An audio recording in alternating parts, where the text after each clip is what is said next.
Idza aradallahu bi'abdi khairan, apabila menghendaki oleh Allah dengan hambanya sebuah kebaikan, niscaya akan diperlihatkan, yaitu dengan bi'uyubin nafsih, yaitu dengan berbagai macam kekurangan-kekurangan yang ada di dalam dirinya, yaitu nafsu-nafsunya. Di sini dijelaskan ya, bahwa untuk mengetahui dan untuk memperbaiki diri kita ialah ada 4 jalan. Boleh dengan 4-empatnya bagus, minimal salah satu jalannya kalau memang sudah merasa cukup. Tapi kalau belum merasa cukup, 4-empatnya bagus. Nah itu loh. Yang pertama apa? Yang pertama seperti telah kami jelaskan pada pengajian yang lalu, datang kalian kepada seorang mursyid atau guru. Ini teristimewa mursyid nih ya. Guru di sini bukan guru seperti yang hanya bisa baca Yasin, itu bukan. Ya. Bukan hanya sekedar ustadz biasa, bukan. Karena di Jakarta itu gampang banget dapat status ustadz ustazah. Bisa tahlilan, baca Yasin, udah ustazah atau ustadz. Ya. Akhirnya kalang kabut deh. Kenapa? Karena ilmunya pas-pasan membuat rusak yang lainnya.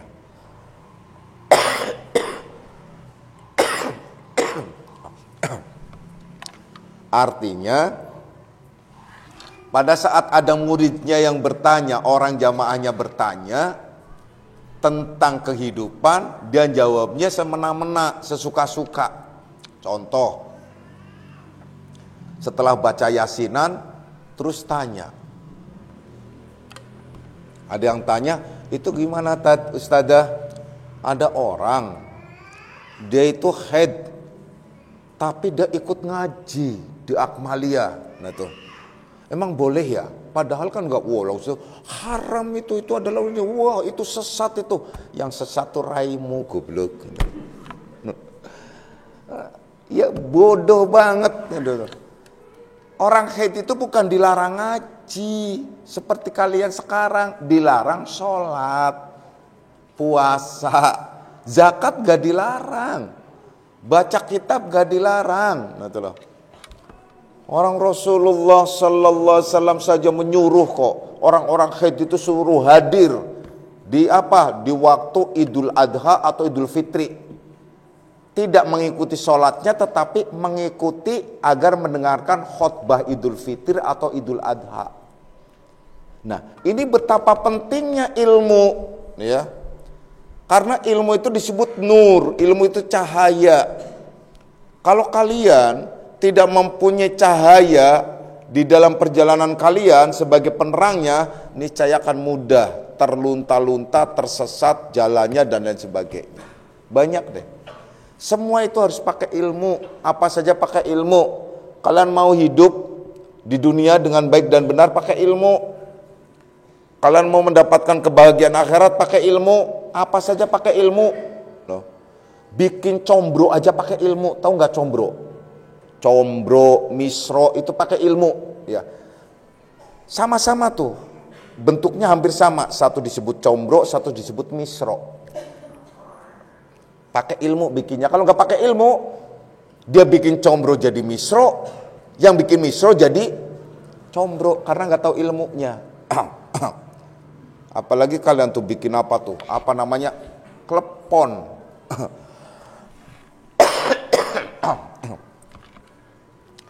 Saya pernah ya, kalau nggak salah ingat-ingat lupa.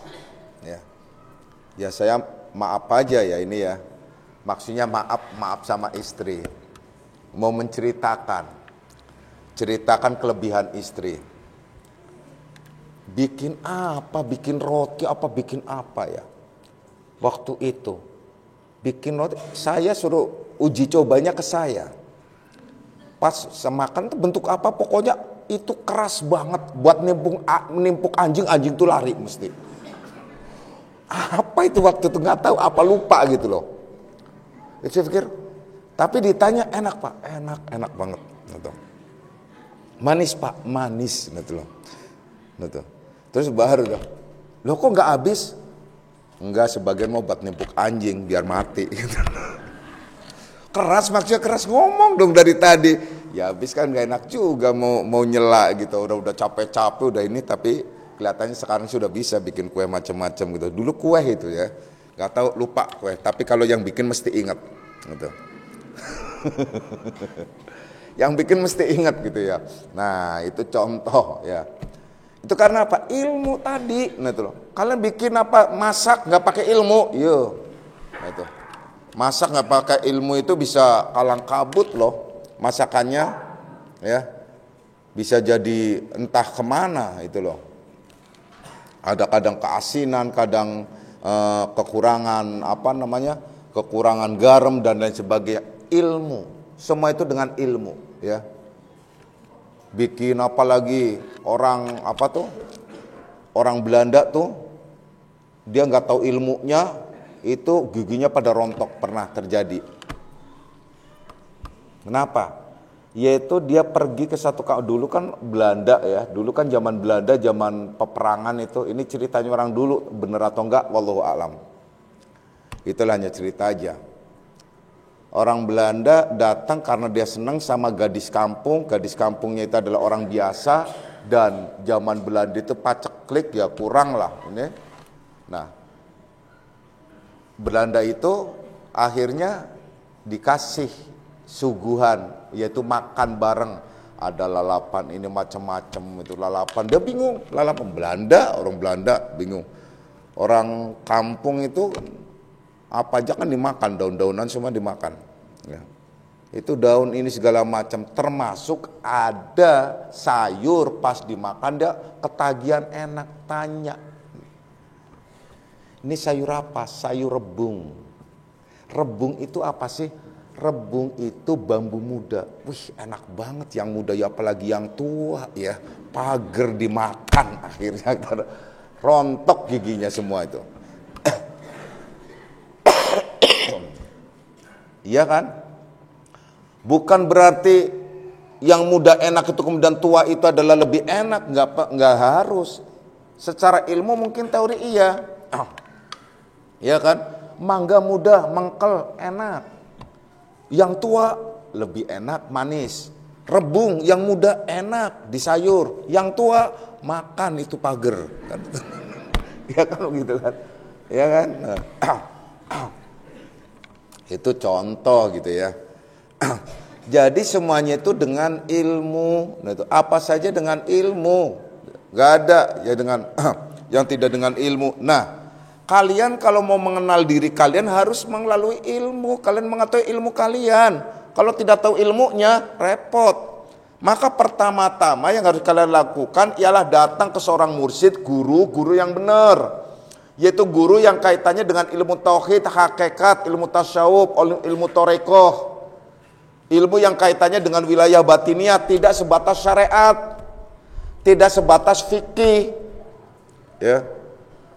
Bapak sengaja di sini menggelar ilmunya itu lebih kepada kekedalaman, ke batiniah, ke wilayah batiniah, yaitu wilayah hati, wilayah jiwa. Karena itu yang sangat penting sekali harus dibersihkan. Jangan sampai rusak, gitu loh. Nah, kemudian yang harus kalian ketahui, ya, cari guru ini adalah guru yang memang mumpuni, yang faham, yang benar-benar baik, ya, yang benar-benar mendalam ilmu tauhid dan hakikatnya. Bila perlu adalah guru yang sudah mencapai derajat ma'rifatul abdi wa rabbi, itu lebih istimewa lagi. Karena guru ini akan lebih mengetahui diri kalian daripada kalian, yaitu dalam wilayah batiniahnya. Dan datanglah kepada guru itu kemudian minta amalannya, minta ilmunya, mengambil talqinnya, mengambil baiatnya, disertakan dengan takzim, taslim ya terhadap gurunya, amalkan apa yang diberikan, jangan ilat, serahkan sepenuhnya dirinya kepada gurunya itu, karena gurunya lebih mengetahui tentang aib nafsunya ketimbang diri kalian. Itu yang dikehendaki. Jadi sifat-sifat yang tercela itu akan diungkapkan, yaitu melalui proses pembelajaran ilmu, seperti kalian telah memahami berbagai macam sifat-sifat yang disebut nafsu mazmumah. Apa itu nafsu mazmumah? Nafsu yang tercela.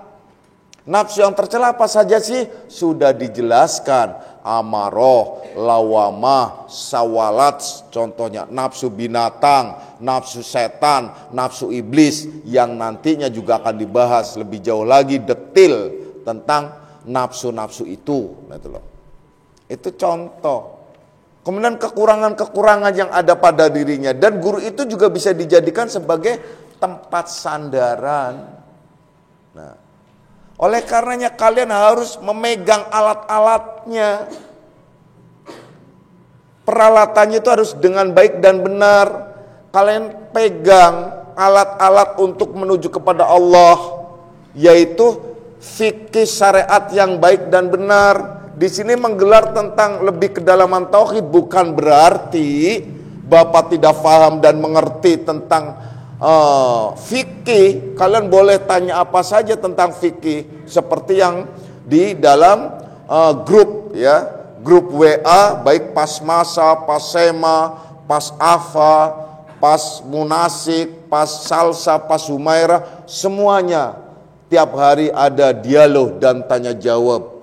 Termasuk boleh tentang tanya fikih sedetil mungkin.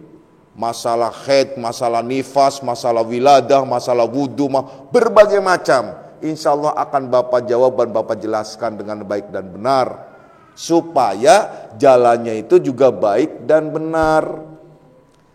Namun yang paling harus kalian lakukan ialah mengenal, memahami diri kalian sendiri tentang sifat-sifatnya, nafsu yang ada pada diri.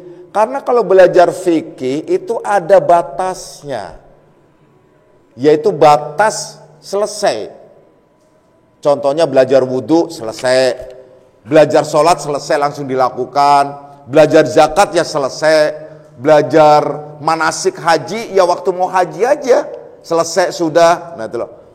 Itu semua amalan-amalan yang fikih yang lahiriah itu semacam itu. Sedangkan tauhid dan hakikat itu kedalaman yang tidak bisa diukur. Semakin kalian menyelam, semakin kalian penasaran dan ingin tahu yang lebih jauh lagi. Karena akan lebih menyelamatkan pada saat kalian lebih tahu tentang kedalaman itu sendiri. Nah, itu loh. Terutama ialah mulai memahami tentang nafsu-nafsu yang ada pada dirinya. Maka tuntutlah ilmu tersebut pada seorang mursyid untuk mengenali tentang wilayah diri, yaitu pemahaman-pemahaman di mana bimbingannya itu bimbingan ilmu torekot dan tasyawuf, bukan sebatas fikih. Karena akan dikenalkan pada saat kalian bersungguh-sungguh menyucikan diri di dalam hatinya dengan segala sifat yang tercela, yaitu sifat-sifat yang telah kami jelaskan dalam nafsu, amaroh, lawamah, sawalat. Coba Bapak ulang lagi. Amaroh itu adalah ada 4 sifatnya: makan, minum, tidur, bersenggama yang berlebihan. Kemudian nafsu lawamah, kalian ingat-ingat lagi Bapak sebutkan: hasud, ujub, takabur, ghibah, namimah, ghodob, apalagi hubul mal, ya, hubul jah, kemudian hubbud dunya. Nah, itu loh. Itu adalah sifat-sifat nafsu lawama yang disebut nafsu syaitan yang ada pada diri setiap manusia. Nah, itu loh. Dan apabila orang itu ada nafsu itu dalam dirinya, ada rasa hasud, ada ujub, ada takabur yang disebut sombong, ada ghibah, ada namimah, ada ghodob, ya, marah, nah itu loh. Macam-macam sifat-sifat seperti itu akan menyengsarakan dan menjadikan malapetaka bagi dirinya, ya. Itu yang harus dibersihkan, harus dihilangkan dari diri, nah itu loh. Itu harus hilang tuh. Dan diganti nanti oleh sifat-sifat yang terpuji. Nafsu lain lagi yang buruk apa sih? Yaitu nafsu sawalat. Apa nafsu sawalat? Seperti hijab, sum'ah, kasal, futur, malal. Nah, itu udah penyakit-penyakit, udah bahaya banget semuanya itu. Nah, kalau penyakit itu ada di dalam diri kita, apa yang akan terjadi? Jangankan kalian sampai ke dalam surga, ke terasnya surga saja nggak akan mungkin. Nah, paling akan tenggelam dalam lautan neraka. Itu kalau tidak bisa memelihara nafsu-nafsu itu, tidak bisa membersihkan nafsu-nafsu itu. Maka setelah itu baru diganti dengan nafsu yang namanya mahmudah, yang terpuji. Nafsu yang terpuji ini ialah nafsu sawiyah dan mutmainnah. Sawiyah itu disebut, ya, sawiyah itu ialah nafsunya, sifat-sifatnya seperti yaitu ikhlas, ridho, kemudian apalagi mahabbah, penuh dengan cinta kasih, syukur, sabar, dan apalagi banyak lagi nafsu di dalam sifat-sifat itu, gitu. Nah, itu yang diisi, jadi dihiasi dalam diri kita. Namun prosesnya ini yang menjadi persoalan. Maka dari itu butuh bimbingan. Butuh bimbingan untuk menuju kepadanya agar baik dan benar melalui ilmu. Nafsu-nafsu yang tercela ini, nafsu-nafsu yang tercela ini kita membersihkan dalam istilah ilmu tasawuf disebut taholli, yaitu mengosongkan. Kemudian mengisi dengan yang baik-baik disebut tahalli, yaitu menghiasinya. Kalau kita bisa sabar, secara otomatis sifat pemarahnya, sifat gerubak-gerubuknya, sifat ujubnya itu akan luntur, hilang. Kalau kita tawakal, tentu saja kita tidak akan rakus dan tidak akan ketakutan. Kalau kita selalu syukur, kita tidak akan congkak dan sombong. Itu secara otomatis. Dan inilah yang harus kita kenali, nafsu-nafsu kita.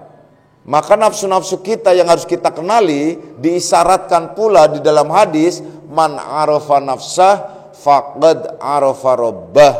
Barang siapa yang kenal dirinya, kenal nafsu-nafsunya, niscaya ia akan kenal Tuhannya. Nah, itulah. Anak-anakku semuanya, itu yang dikehendaki, ya. Bahkan di sini dijelaskan lagi, idza aradallahu bimuridihi khairan aqahu ila sufiyati wa man'ahu sahibatil fuqaha. wa ahlul jadal. Ini kata Syekh Junaidi Al-Baghdadi radhiyallahu an, yaitu Syekhana Al-Akbar.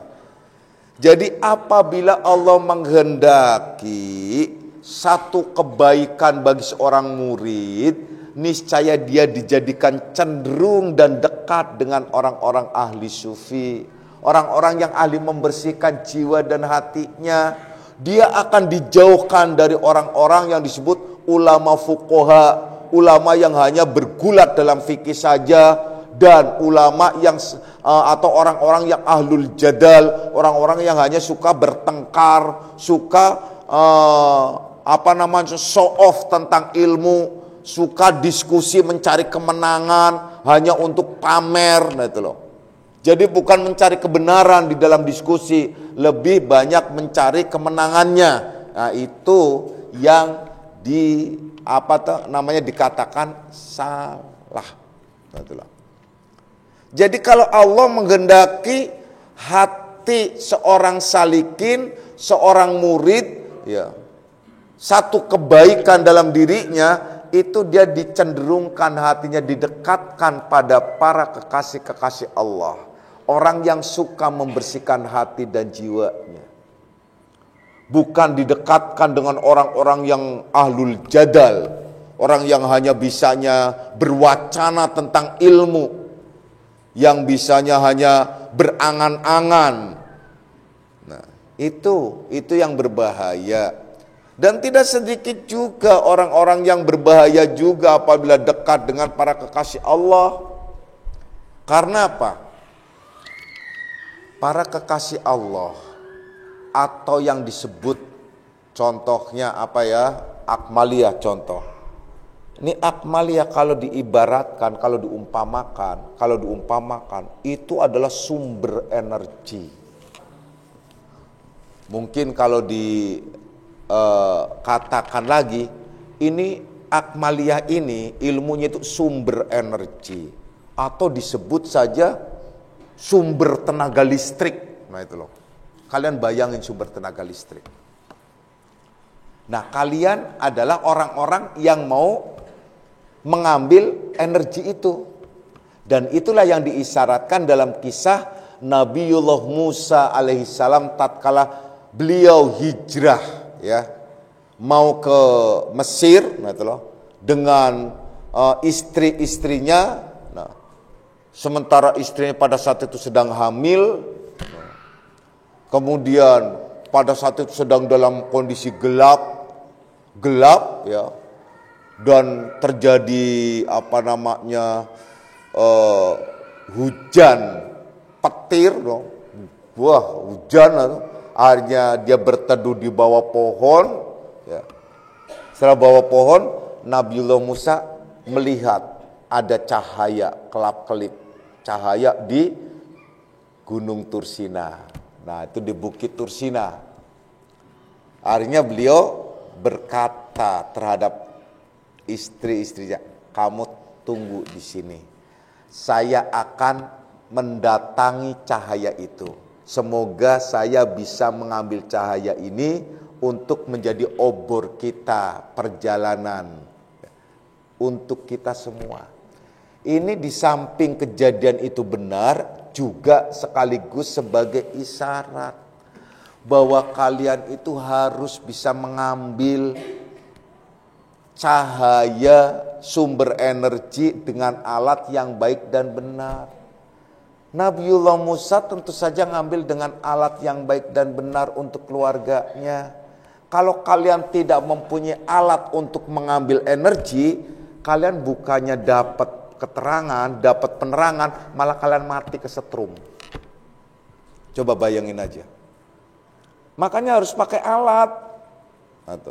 Kalau nggak pakai alat, makanya banyak tuh orang yang di akmaliyah kesetrum mati. Ya. Kesetrum apanya? Kesetrum jiwanya, akhirnya jadi leng-lengan. Kalau nggak leng-lengan, ya setengah waras dan setengah edan. Kalau enggak, ya orangnya cuek, ya enggak karuan, kadang-kadang. Itu karena apa? Dia tidak piawai cara mengambil energinya. Akhirnya ada kesetrum sendiri. Udah kesetrum sendiri, yang namanya kesetrum kan hangus. Bisa jadi mati. Kenapa? Karena tidak tahu memanfaatkan energi itu. Coba kalian bisa memanfaatkan energi itu. Peralatannya apa saja sih? Sederhana. Kalian harus bersikap baik dan benar di dalam mendirikan syariat fikih yang baik dan benar. Nah itu. Sholatnya, puasanya, zakatnya, 5 saja itu. Apa tuh 4 saja. Sholat, puasa, zakat, haji, kalau bisa haji. Atau umroh, kalau bisa umroh. Paling tidak adalah 3. Kalau 3 nggak bisa, minimal 2 yang nggak pakai modal. Sholat nggak perlu modal, puasa juga nggak perlu modal. Nah tuh. Masa nggak bisa juga? Itu keterlaluan. Nggak usah jadi orang Islam, ya, biar nggak berdosa. Nah tuh. Anak-anakku semuanya, ya, kita lanjutkan. Kemudian yang harus kalian pahami di sini, ya,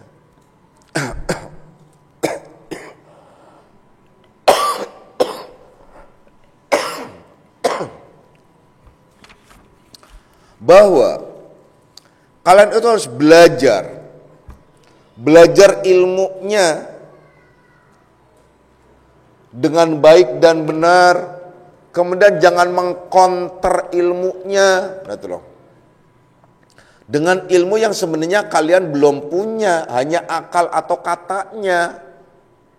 Karena pada saat mengkonter ilmu yang sebenarnya kalian bukan dengan ilmu, tapi hanya dengan katanya, itu yang berbahaya. Sebut saja kalau saya mengatakan begini. Ini mengatakan begini nih. Pada saat ada yang bertanya, Pak, kalau kita sholat sama istri, kemudian istri salaman, setelah salam, kemudian dia salaman cium tangan, boleh sholat lagi enggak, Pak? Atau batal sholatnya? Saya katakan enggak batal, langsung sholat enggak apa-apa, sholat sunnah. Nah, orang ini karena biasa ngaji dulu, nah baru katanya bahwasanya bersentuhan dengan wanita itu adalah batal. Sesuai dengan fikih yang hasil daripada ijma dan qiyas, bukan sumber ilmu fikih. Nah, itu. Dasar ayat la yamassuhu illal mutahharun atau aula mastumun nisa, atau bersentuhan dengan wanita. Sementara ada hadis yang menjelaskan tentang Rasulullah sallallahu alaihi wasallam, yang jarang hadis ini dijelaskan di dalam fikih, terutama dijelaskan oleh kebanyakan ulama-ulama yang ada di ada di kalangan NU contohnya. Jarang menjelaskan karena mungkin tidak tahu belajar fikih hanya sesuai dengan kitab yang hanya sekedar qola wakila gitu. Artinya perkataan antar perkataan dari kitab dan kitab, ulama dan ulama, yaitu hasil daripada qiyas dan sebagainya. Rangkaian fikih yaitu hasil dari ijtihad. Ijtihad itu pendapat. Nah, itu loh. Terjadilah akhirnya kontroversi. Dulu saya ngaji kata guru saya batal, Pak, dan banyakan juga begitu. Dan orang-orang kebanyakan juga sama, orang-orang NU semuanya bahwasanya bersentuhan dengan wanita juga batal. Bolehlah kalau kita bagi secara umum wanita. Ini istri sendiri masa iya sih batal gitu loh. Ya kan namanya wanita juga. Istri muhrim enggak? Muhrim. Tapi kan sesungguhnya bukan muhrim karena dia wenang pegat. Nah, istilah bahasa Jawa tuh, wenang pegat itu suatu saat bisa cerai, itu bukan jadi muhrim lagi. Berbeda dengan kakak, adik, orang tua, itu memang nggak apa-apa karena benar-benar muhrim nasab. Nah, itu loh. Udah dikotak-katik deh. Akhirnya ini bapak nggak bener nih ngajarinya, berarti ini Muhammadiyah nih bapak nih. Nah, dah kan ribet kan. Nah, itu loh. Kenapa? Ini karena kebodohannya, itu namanya mengkonter ilmu ya, yang seharusnya tidak layak ya. Bapak kunut boleh nggak Pak? Kalau kita lupa sholat subuh, berarti kan kalau nggak kunut, kalau sholat subuh nggak kunut, lupa kan harus sujud sahwi. Saya katakan nggak perlu. Kalau hanya sekedar kunut, lupa kunut, nggak perlu sujud sahwi. Tapi kan harus sujud sahwi. Menurut guru saya sujud sahwi, macam-macam. Terus saya katakan, nggak kunut juga nggak dosa, kok nggak apa-apa. Gitu loh.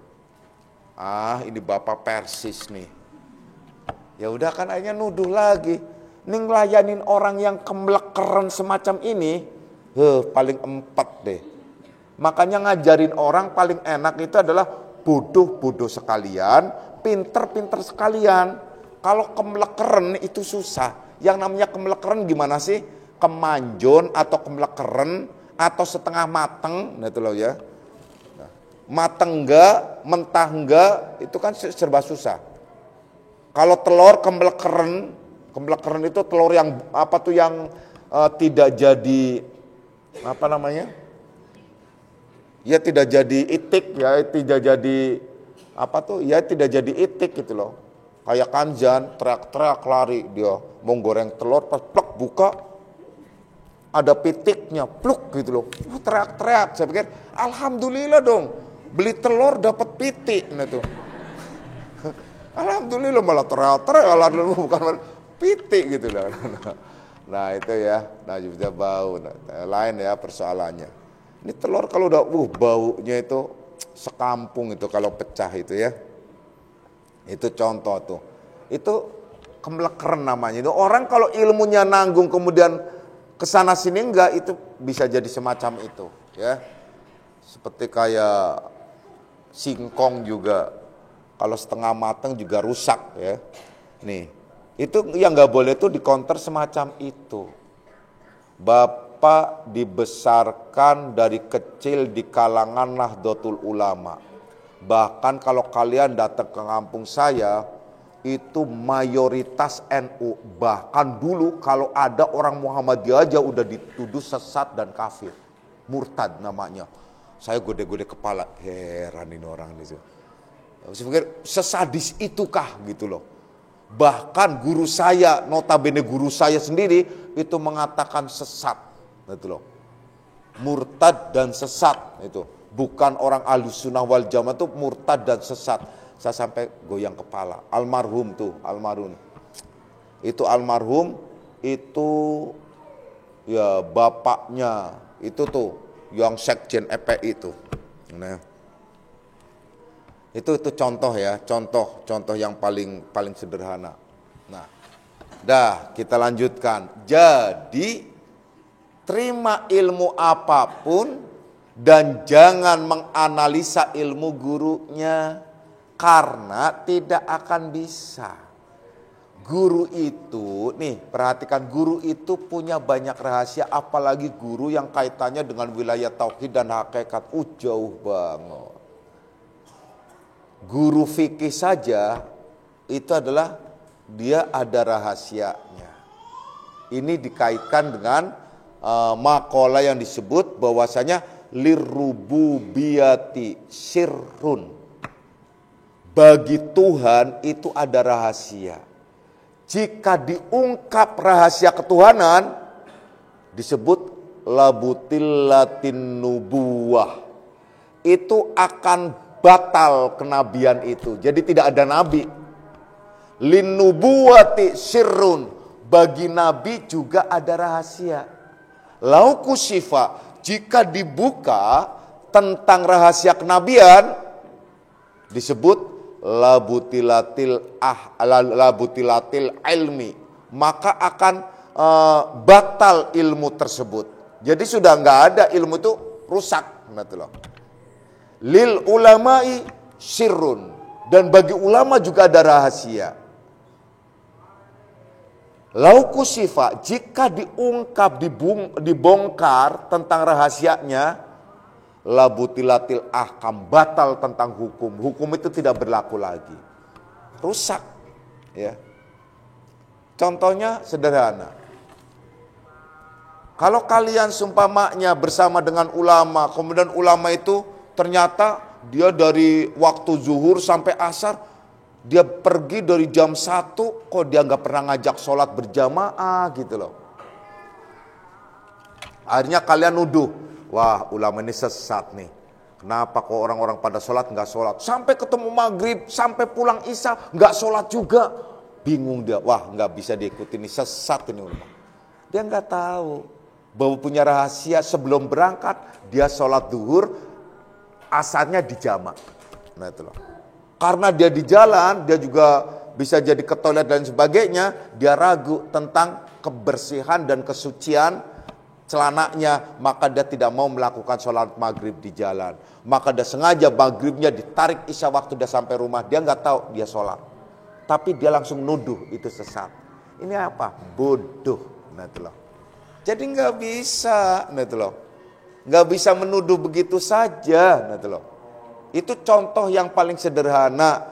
Jadi jangan mengkonter, jangan menganalisa, apalagi kedalaman, itu baru fikih, kedalaman ilmu tauhid dan hakikat dahsyat sekali. Itu lebih dalam lagi. Kalian tidak tahu kalau gurunya sumpamanya mempunyai atau dia ada apa tuh memakai jasad barzaki. Itu bisa saja dia sholat tanpa harus kelihatan jasadnya. Sumpamanya dia adalah di wilayah tertentu, dia langsung melakukan sholat. Contohnya dia lagi jalan, ternyata dia diam menyelinap sebentar, dia langsung ke rumah tempat ibadah, dia melakukan sholat, telah selesai, dia kembali lagi. Ya. Itu dengan hitungan sekejap. Dia di tempat tertentu dengan hitungan sekejap, gak bisa. Gak bisa dianalisa. Khawarik gitu. Itu benar-benar orang-orang yang munfarid, yang susah. Nah, seperti apa? Contohnya seperti Musa. Nah, kembali lagi. Nabiullah Musa menganalisa cara belajar ilmunya terhadap Khidir, mental gak bisa. Khidir gak bisa dianalisa. Ini adalah contoh murid terhadap guru. Nah, ini bukan belajar tentang ilmu matematik. Ini bukan belajar tentang ilmu IPA. Itu bukan belajar tentang ilmu IPS. Ini bukan dalam studi formal. Ya. Yang SD, SMP, SMA, kuliah itu bukan. Ini adalah masalah fikih, masalah hakikat, masalah tauhid, masalah agama, di mana ada kedalaman wilayah batiniah yang tidak bisa diselami oleh sembarang orang.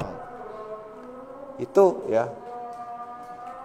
Masih panjang uraian yang satu ini ya. Udah azan. Sementara pengajian 1 kali lagi. Ini ada 4. Ya sudah, kalau gitu nanti mau diuraikan nanti di setiap waktu subuh, Sabtu Minggu, atau satu Ahad, atau setiap Ahad di minggu-minggu Ramadan, ya, atau nanti dilanjutkan setelah Idul Fitri. Semoga kita golongan orang-orang yang diberikan ilmu panjang, amin. Ya Robbal Alamin. Tapi jangan kepanjangan ya, kalau kepanjangan sampai umur 200 tahun tersiksa loh. Ya. Jadi panjangnya yang sedang-sedang aja, ya. Insya Allah kita akan lanjutkan pada kajian yang akan datang. Itu saja, ya. A'udzubillahi minasyaitonirrajim. Bismillahirrahmanirrahim. Raditu billahi rabban islamidinan wa bi Muhammadin nabiyya. Raditu billahi rabban islamidinan wa bi Muhammadin nabiyya. Raditu billahi rabban islamidinan wa bi Muhammadin nabiyya. Asyhadu an la ilaha illallah wa asyhadu anna Muhammadar Rasulullah. Hadanallahu ikum ajmain wa lakum minkum. Assalamualaikum warahmatullahi wabarakatuh.